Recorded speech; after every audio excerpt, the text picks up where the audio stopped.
Para sa aming mga taga-subaybay na dito sa TikTok, okay? Marami nagtatanong paano daw po umorder sa TikTok gamit ang TikTok.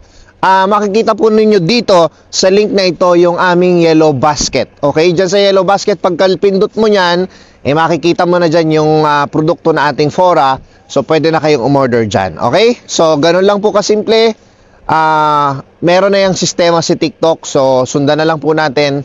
At ayun, sa unang video na nilabas namin regarding sa Fora, ay talaga namang umaapaw at siksik-liglig ang mga tumangkilik. Maraming salamat sa inyo. Ito po, itong taon na ito, napakadami namin gagawin para kay Fora. I-develop pa natin siya, pagagandahin natin siya, at lalong-lalo na i-address natin lahat ng problema ninyo sa buhok. Lahat tayo may purpose sa buhay. Ang purpose namin, pagandahin ang inyong mga buhok. Maraming salamat po.